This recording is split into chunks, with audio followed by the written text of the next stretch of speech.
Assalamualaikum warahmatullahi wabarakatuh. Alhamdulillah, anak-anakku sekalian, kembali Ibu bisa mengunjungi kalian melalui media ini.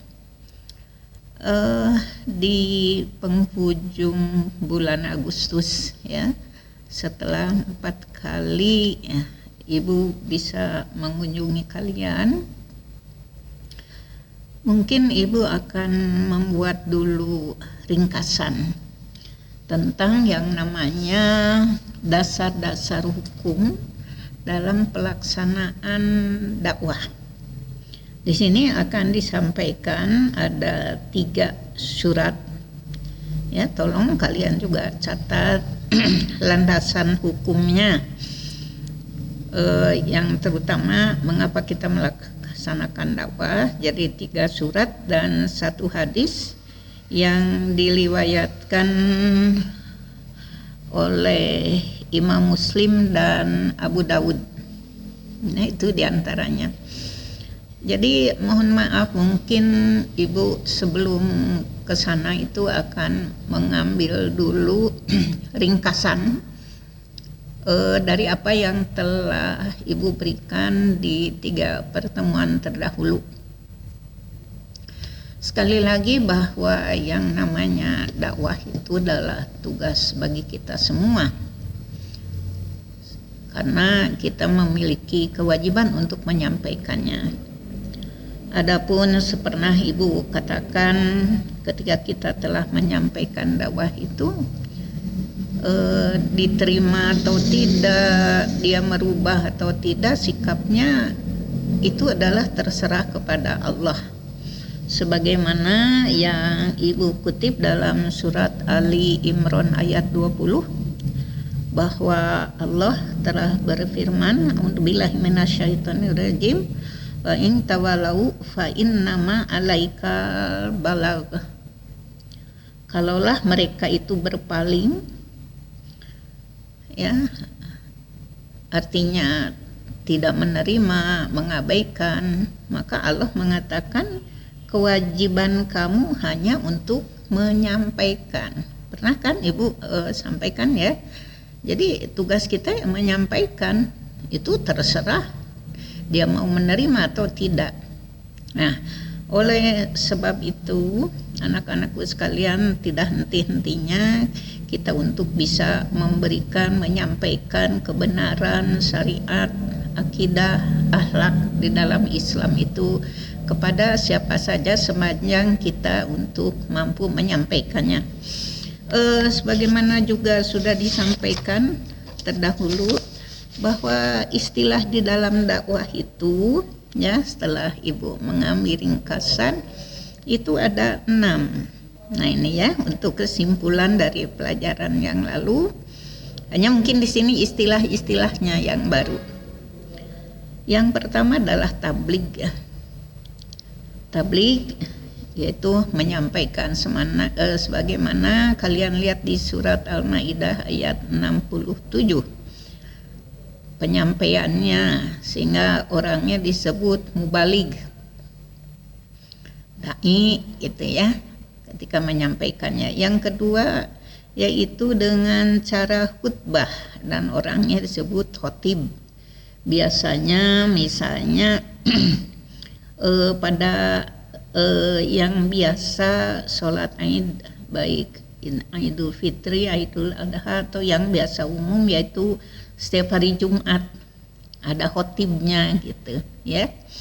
Jadi kalau khotib itu pada seperti saat-saat yang tadi.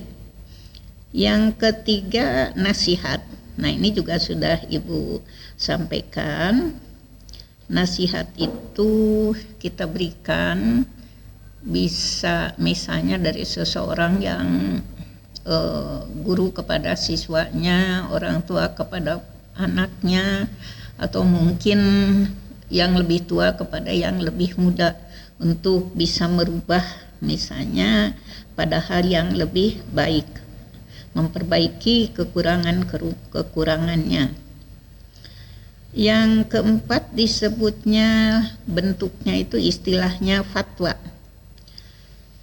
Biasanya fatwa itu khusus diberikan, misalnya kita sering mendengar yang bertalian dengan hukum Islam, ya. Kita sering mendengar ada fatwa ulama misalnya tentang makanan atau tentang aktivitas berniaga misalnya. Itu maka biasanya ulama menurunkan fatwa bolehkah atau tidak misalnya tentang bagaimana hukum bank konvensional atau bank syariah. Nah, itu tidak sembarangan orang untuk memberikan fatwa. Maka istilahnya juga biasanya pada hal-hal yang krusial, yang penting gitu, yang memberikan fatwa. Yang berikutnya adalah tafsir. Tafsir itu penyampaian, ya, di dalam istilahnya ketika dakwah itu menyampaikan hal-hal yang bersifatnya menggembirakan. Disampaikan ayat-ayat Allah, bagaimana Allah menyediakan pahala-pahala bagi orang yang berbuat baik, bagaimana keindahan surga yang disediakan bagi mereka yang telah mendapat ampunan dan ridho Allah. Itu disebutnya tafsir dan orangnya disebut basyir. Yang keenam, tanzir. Tanzir adalah berita-berita yang berisi atau kalimat-kalimat nasihat yang berisi peringatan apa sanksi gitu, ya, yang akan diberikan bagi mereka pelanggar syariat atau aturan-aturan Allah. Nah, di dalam biasanya ketika kita berdakwah itu 2 poin yang tadi tidak bisa berdiri sendiri. Misalnya ketika kita berdakwah hanya 1 poin saja dari awal sampai akhir, berita gembira saja, atau misalnya berita yang tadi berita peringatan, maka biasanya kedua jenis dakwah itu disatukan, basyir wa nadhir, begitu kan, ya. Allah menyatakan bahwa Rasul itu adalah diperintah oleh Allah memberikan berita yang menggembirakan seperti tadi, dan juga memberikan berita peringatan-peringatan. Nah, itulah anak-anak diantaranya tentang kesimpulan istilah-istilah dalam kitab berdakwah, ya. Oke, untuk berikutnya lanjutnya kita ke bab yang terutama dasar hukum. Ini sudah sering sekali ya Ibu sampaikan. Yang pertama adalah dalam pelaksanaan itu dari surat An-Nahl ayat 125. Sudah terlalu sering bahwa ada 3 poin di sini yang dari artinya kita melihat, ya. Ud'u artinya kita mengajak ila sabili rabbika bil hikmah, 1, dengan hikmah, dengan cara kebaikan, ya, yang mengandung ilmu hikmah itu diantaranya. Lalu mau'idoh hasanah artinya memberikan pelajaran yang baik isi ataupun cara. Nah, lalu yang ketiganya di sini intinya dari ayat ini yang pernah kita bahas, yaitu bantah mereka dengan cara yang baik. Sekali lagi catatannya bukan harus berbantah-bantah dalam arti akhirnya lari dalam bentuk perdebatan, bukan begitu, ya. Tapi dengan cara berargumentasi. Jadi pakai dalil gitu. Tidak da cek baheula ge, cek anu oge. Nah, tidak begitu. Ketika kita berargumentasi, berbantah-bantah, atau ya tadi diskusi lah katakan, ya, ketika kita mendiskusikan tentang satu pendapat, ya harus dengan cara mau menggunakan argumentasi baik ayat ataupun hadisnya. Jadi tidak semata-mata ya hanya sekadar pendapat adakah yang abdi makieu, nah tidak begitu. Atau kalau dalam paham lain ada yang namanya ijma dan kias, ya. Tapi di sini sekali lagi ada 3 dasar hukumnya dalam pelaksanaan dakwah, karena kita diperintah dalam pelaksananya hanya dengan cara yang tadi. Nah, itulah ya ayat yang pertama, bagaimana Allah memerintah bahwa memang kita harus mengajak. Oke, yang keduanya, nah ini surat Ali Imran. Kuntum khairu ummatin uhrijat linnasi ta'muruna bil ma'ruf wa tanhauna 'anil munkar. Nah, di sini bahwa kita dianggap oleh Allah sebagai umat terbaik yang dilahirkan untuk menyuruh kepada yang ma'ruf, ya, ta'muruna bil ma'ruf, kepada kebaikan. Ma'ruf itu wa tanhauna 'anil munkar, dan kita mencegah dari hal-hal yang mungkar. Jadi dua, selamanya kita itu ketika menyampaikan dasar kita dakwah itu, dasar hukumnya ya tadi untuk mencegah, mengajak dulu kepada kebaikan.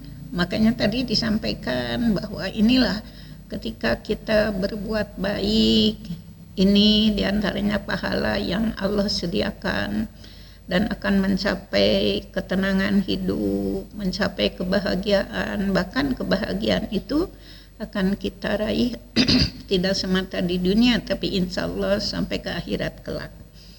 Itu ma'ruf dan mencegah. Jadi kita mencegah di sini ya kita memberikan penjelasan lah bahwa yang namanya kemungkaran, keburukan, ya, kejahatan itu adalah hal-hal yang sangat merugikan, baik bagi dirinya sendiri ataupun bagi orang lain. Jadi perbuatan mungkar itu artinya satu perbuatan yang merugikan baik bagi dirinya sendiri. Contoh, mohon maaf ya, misalnya dengan minum khamar, itu bagi dirinya sendiri. Bahkan juga perbuatan mungkar itu bisa merugikan untuk orang lain ketika kita berbuat sesuatu, mencuri, mencelakai orang misalnya. Nah itu, jadi kita cegah hal-hal yang begitu, baik yang bisa merusak bagi diri kita ataupun merusak orang lain. Nah di sini dan beriman kepada Allah, ya. Wa tu'minuna billah wa rasul walau amana ahlul kitab lakana khairul lahum minhumul mu'minuna wa aktsaruhumul fasikun. Ya, dan sekiranya ahli kitab itu beriman, tentulah itu lebih baik mereka. Nah, tapi di sini dikatakan di antara mereka ada yang beriman, ya, menerima penjelasan ketika kita sampaikan kebenaran, kita menyampaikan larangan, tentulah itu lebih baik bagi mereka. Tapi kebanyakan dari mereka itu adalah orang-orang yang fasik, artinya yang menolak, yang tidak menerima. Dan ini Allah sudah menyatakan di sini bahwa tidak semua pada saat kita menyampaikan tadi amar ma'ruf nahi mungkar itu akan semua beriman. Karena di sini Allah sudah menyatakan bahkan kebanyakan mereka adalah orang-orang yang fasik. Sehingga mohon maaf bagi kita ketika penyampaian itu tidak usah berkecil hati, tidak usah kita membuat menjadi frustrasi, karena itu Allah sendiri sudah mensinyalir bahwa banyak dari mereka itu adalah orang-orang yang fasik. Nah itu ya dua landasannya. Jadi tugas kita seperti tadi dengan 3 pola dan dengan dua cara di sini. Yang ketiganya dari surat Ali Imran, juga dari surat ke 104.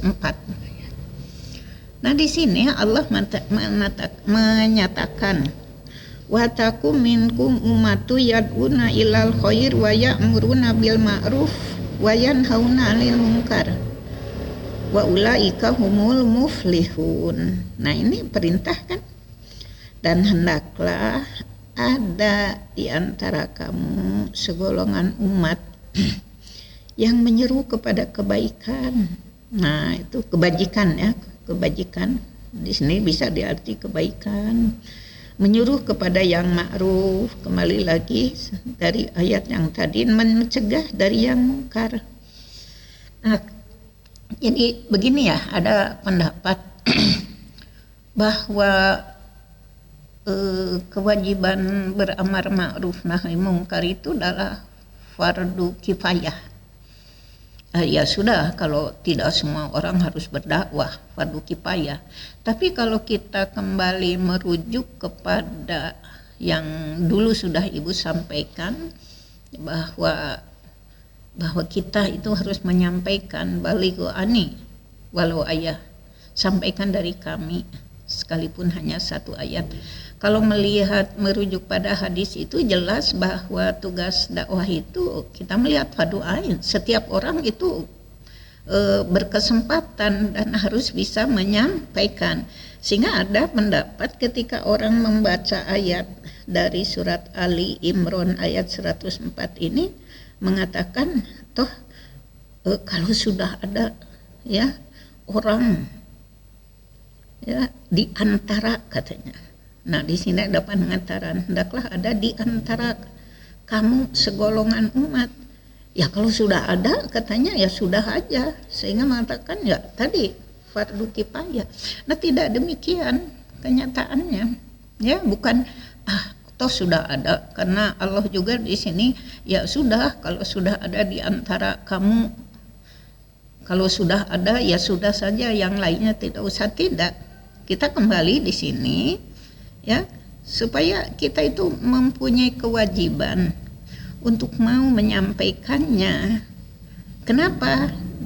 Di akhir ayat ini silahkan Ananda lihat, merekalah orang-orang yang beruntung. Hanya sudah disampaikan bukan dengan cara-caranya, kembali lagi merujuk kepada tadi surat An-Nahl, bagaimana caranya.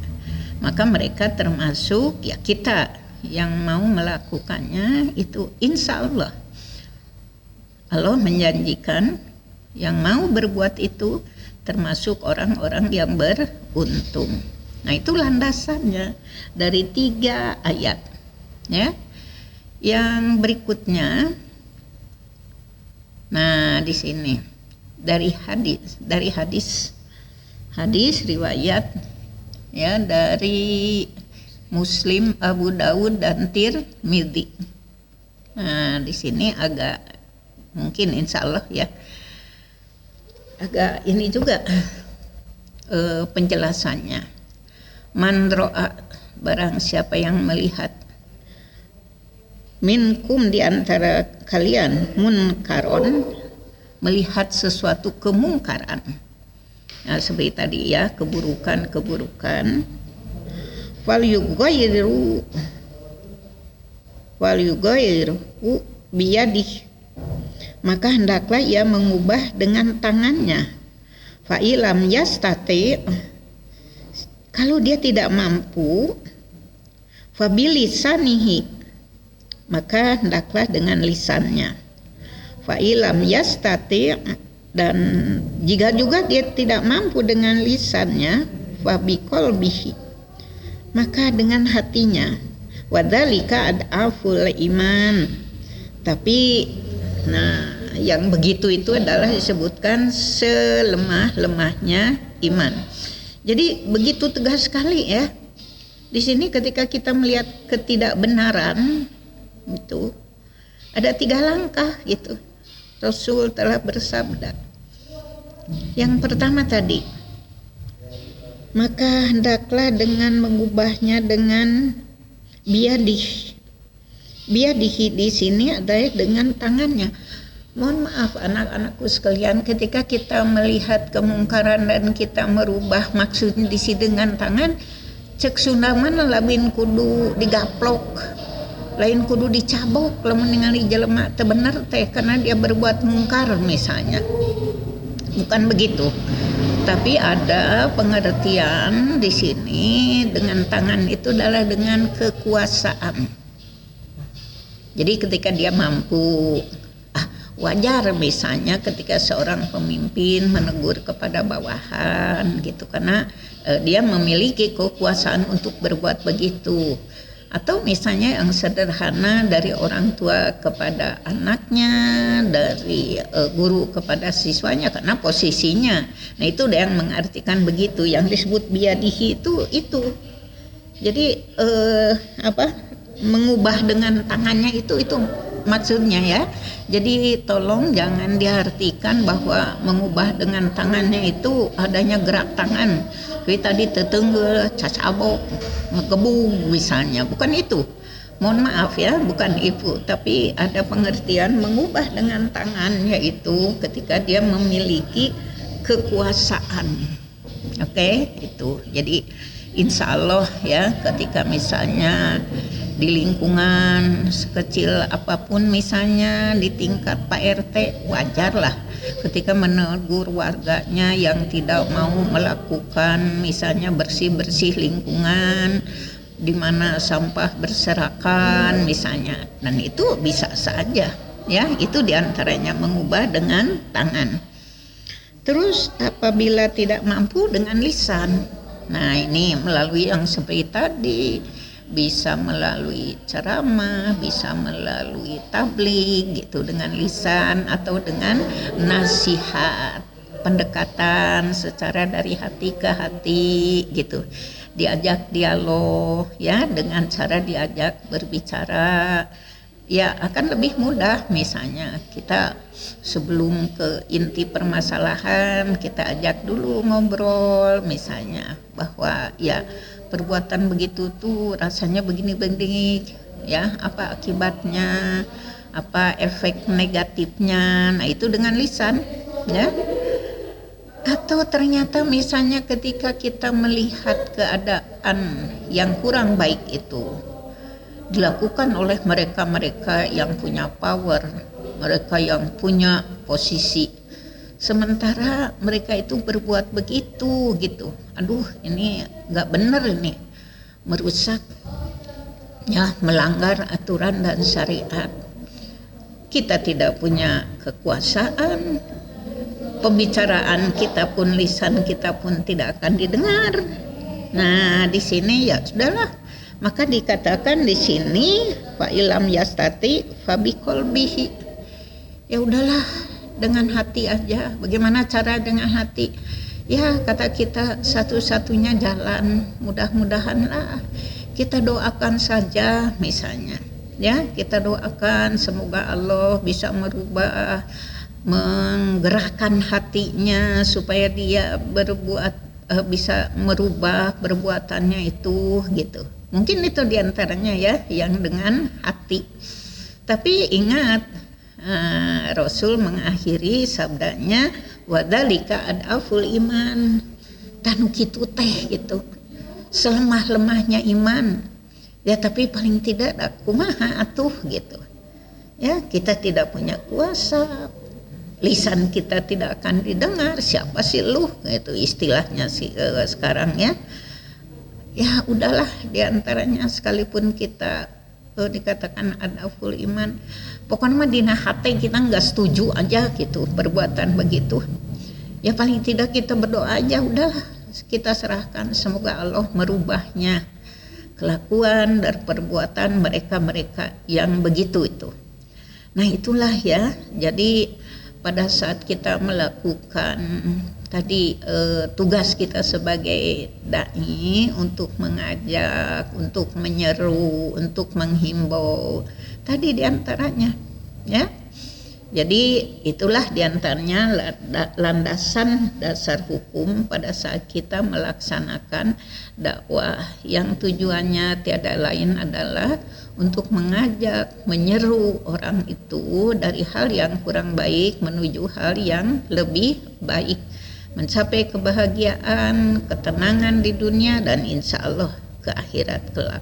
Sekalipun berulang Ibu sudah sampaikan bahwa tidak semudah apa yang kita sampaikan itu bisa mudah diterima. Anda mungkin masih ingat tuh kan, bagaimana para nabi ketika menyampaikan dakwah itu Ya, Rasulullah saja 13 tahun ketika berada di Mekah, bagaimana kondisinya sehingga terpaksa beliau hijrah ke Madinah waktu itu. Begitu juga Nabi Nuh yang mungkin kalian dengar. Sampai bagaimana Nabi Ibrahim alaihissalam ketika menyampaikan dakwah itu harus menerima penganiayaan dari Raja Namrud, ya harus dibakar dan sebagainya lah. Banyak mungkin anak-anak juga ya, sirah nabawiyah itu banyak. Nah begitulah Rasul sendiri, para nabi sendiri ketika menyampaikan, mengajak yang tadi amar ma'ruf nahi mungkar itu tidak begitu saja, apalagi kita hanya sebagai biasa, tapi tidak berarti kita berlepas tangan. Yang terakhir berdasarkan hadis tadi, nah itu ada 3 ya, itu merubah dengan tangan pada saat memiliki peluang, kesempatan ya, atau seperti tadi kita punya posisi yang lebih tinggi, nah itu mungkin, atau dengan lisan yang baik yang bisa kita sampaikan, atau yang terakhir ketika kita tidak ada kedua-dua unsur tadi, ya itulah tiada lain kita mendoakan semoga mereka itu mau atau digerakkan oleh Allah hatinya untuk bisa mengarah, merubah kepada hal yang lebih baik. Nah itulah mungkin anak-anakku sekalian ya, sebagai terakhir di akhir perjumpaan bulan Agustus ini ya, terhadap apa yang Ibu sampaikan di pertemuan-pertemuan yang terdahulu. Insya Allah di pertemuan yang akan datang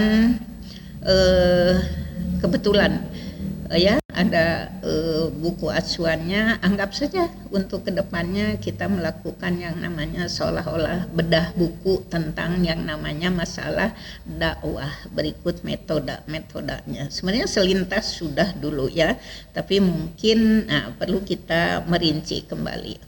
Itu yang dapat Ibu sampaikan. Mohon maaf, mudah-mudahan di penghujung bulan Agustus ini materi-materi yang telah Ibu sampaikan bisa kalian baca kembali dan bermanfaat pada saat kalian turut menjadi bagian dari orang-orang yang berdakwah ini.